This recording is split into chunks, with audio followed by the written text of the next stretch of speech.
Un tā pirmie tie man tādi jautājumi ir, tādi standartiskie. Ielas vispār slaucīsim. Slaukam, Grāvs jau slaukam, jā. Jau tīram, jā. Jau notiek. Un kā tas ir paredzēts tur? Piemēram, pagājušajā gadā man pašam personīgi bija saruna ar jūsu iestādes darbinieci par pļaušanu, piemēram.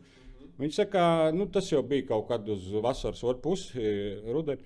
Saka, naudas nav, ir kaut kāds pāris pļavas, un mēs tagad prioritējam vienu citu pļavu, kas nav pie mums. Skaidrs, kā tas ir paredzēts? Piemēram, tā pati iela tīrīšana. Ir kaut kāds, tur nezinu, ir kaut kādi normatīvi akti vēl, cik bieži vai kā, vai tas ir saistīts ar naudu. Nauda ir 100 eiro, mēs par to varam 3 reizes un tad saplānojam. Kā tas praktiski notiek? Ja mēs runājam par ziemas vai par vasaras tīrīšanu, jo tur ir nedaudz atšķirīgs nianses. Tagad vasara. Jā, tā tad šobrīd mēs esam uzsākuši pavasara pirmo tīrīšanu. Un, protams, kad šī tīrīšana un ielas laucīšana, tas ir ļoti sasaistīts ar pilsētas budžetu un ar iespējām.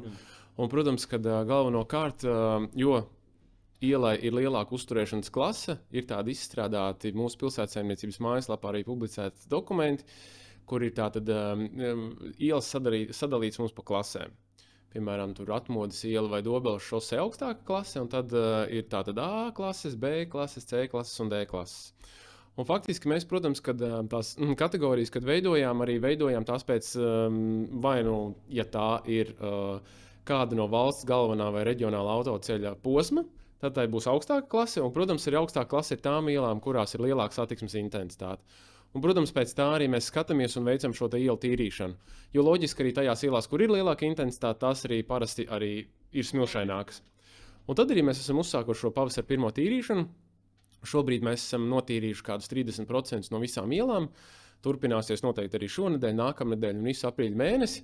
Un tā tad arī līnijās ir paredzēti šie darbi.